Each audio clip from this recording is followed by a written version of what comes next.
안녕하세요. 멋진 아재입니다. 요즘 장사는 어떠세요? 잘 되시나요? 아니면은 안 되시나요? 저도 오미래 소유국밥집을 운영을 하고 있는데 주변에 다른 자영업자분들을 만나서 이야기를 해보면 추석 이후에 10% 많게는 20%까지 떨어졌다. 이상하게 잘 안 된다. 이렇게 이야기하시는 분들이 많더라고요.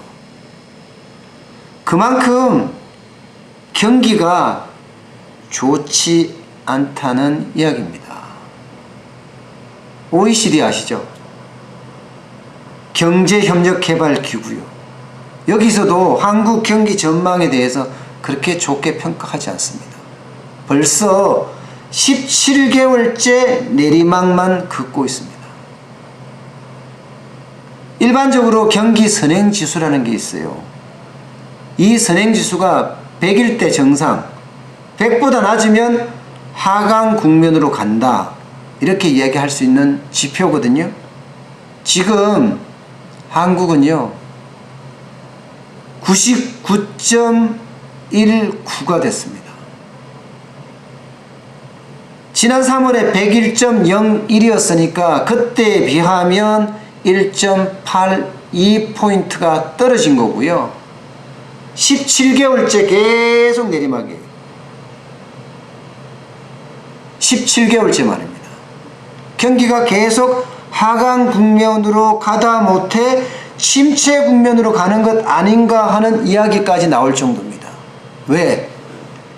이제 비교 대상이 글로벌 금융위기가 한창이던 2008년 9년이 아니고 IMF 외환위기가 한창이던 98년 99년으로 돌아갔거든요.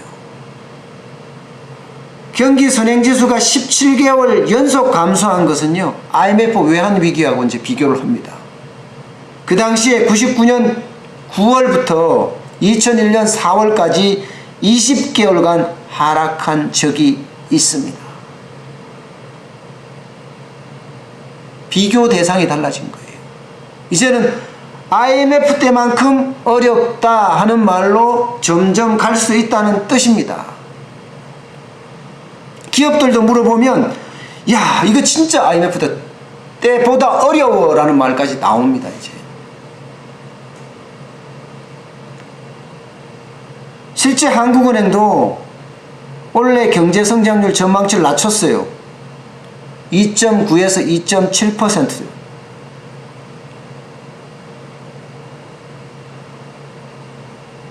IMF 국제통화기금도 3%에서 2.8%로 조정을 했습니다. 그야말로 하향 조정하는 거예요. 상향 조정하는 것이 아니라. 정부도 기획재정부죠. 10개월 만에 처음으로 경기가 회복세가 아니라 나쁜 방향으로 흘러가고 있다고 인정을 했어요. 그동안 계속 회복된다고 그랬거든요. 어디가 회복되고 있는지 잘 몰랐어요. 아무도 몰랐어요. 전부 다 나빠지고 있다고 하는데 정부만 유독 좋아진다고 이야기를 했는데 이제 인정을 한 거예요. 그러면서 2.9%도 달성하기 어렵다. 쉬운 일이 아니다. 이렇게 말하고 있습니다.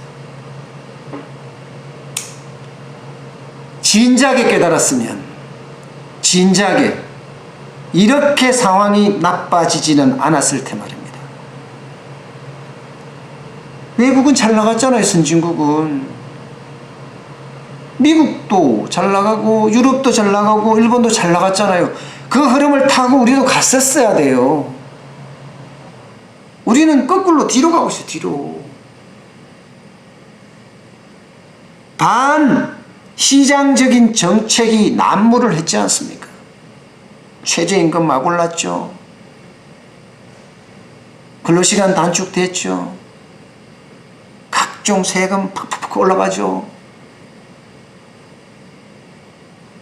도대체 앞이 안 보이는 거예요. 내년요? 일단 모든 기관들의 전망치를 보면 내년은 더 안 좋습니다. 진짜 잘 새겨들어야 돼요. 한국은행이나 한국개발연구원도요 2.7% 정도 성장한다고 그랬어요.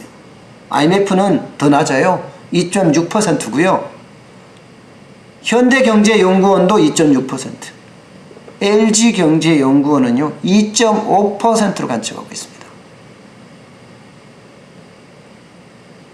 올해보다가 더 어려움이 온다는 겁니다.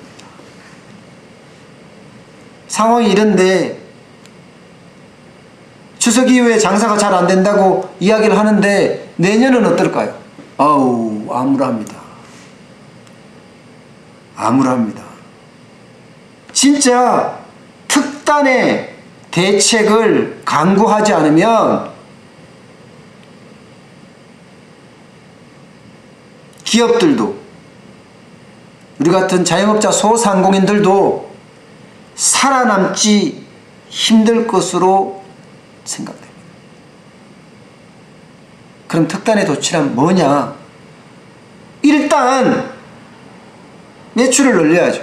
어떻게 하든 많이 팔아야죠. 경기가 안 되는데 어떻게 파느냐?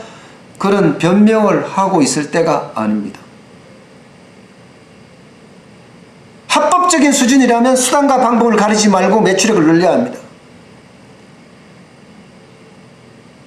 판매 채널을 늘려야죠. 그래야지 매출액이 늘어나겠죠.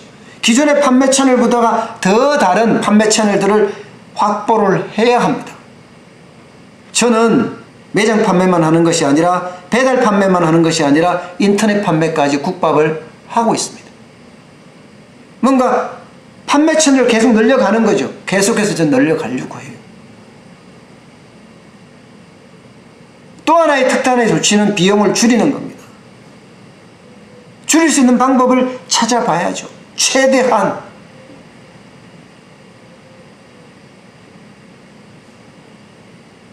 최저임금이 너무 많이 인상되면 사람을 그만큼 덜 쓰게 될 수밖에 없는 거예요. 그러면 어떻게 해야 될까요? 기업은 생산성을 높여야죠. 그 방법밖에 방법이 없습니다. 지금 생산성을 높이는 방법 외에 비용을 줄일 수 있는 방법이 있겠습니까?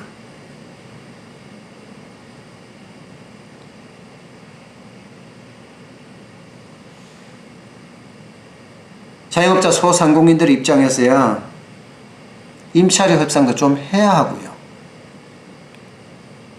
관리비 협상도 좀 해야 하고요. 비용을 줄일 수 있는 요소라면 물불 가리지 말고 협의하고 또 합의를 이끌어내야죠. 그래야지만이 내년에 버티지 않을까 생각을 합니다. 돈을 버는 게 아니라 버티지 않을까요? 올해보다 더 나쁘다고 하는데 자영업자 소상공인이 올해 폐업하는 게 100만 가까이 된다고 합니다. 그럼 내년은 몰락의 길로 갈 수도 있는 거죠. 대한민국의 주요 산업들이 다 어렵고 어려운데 그 밑에 1차, 2차, 3차 협력업사들은 망하고 폐업하는데 돈이 있어야 소비를 하죠. 돈이 없는데 소비를 안 하면 자영업자 소상공인은 그만큼 더 어려워진다는 겁니다. 다시 말씀드리지만 판매 채널, 매출을 확대하기 위한 판매 채널 확대에 전력을 다해야 합니다. 빨리 준비해야 합니다. 그리고 비용을 줄이기 위한 방안 빨리 만드셔야 합니다. 내년은 올해보다가 더 독한 추운 겨울이 온다고 합니다. 그에 대한 대비책이 없으면 결국 폐업하고 말 것입니다. 오늘 여기까지 하겠습니다. 고맙습니다.